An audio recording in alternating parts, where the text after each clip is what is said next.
તેથી પોતાના અવગુણ ગાય રૂપે નવરી દીએ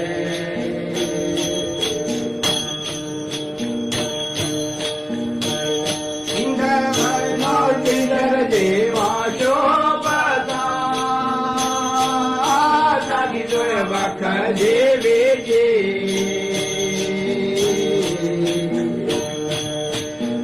ભાઈ ઇન્દ્ર વર્ણા કેશર દેવા શોભતા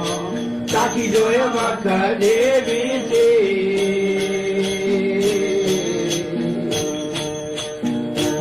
ધોળી રે ધરતીમાં ધોઈ લાગો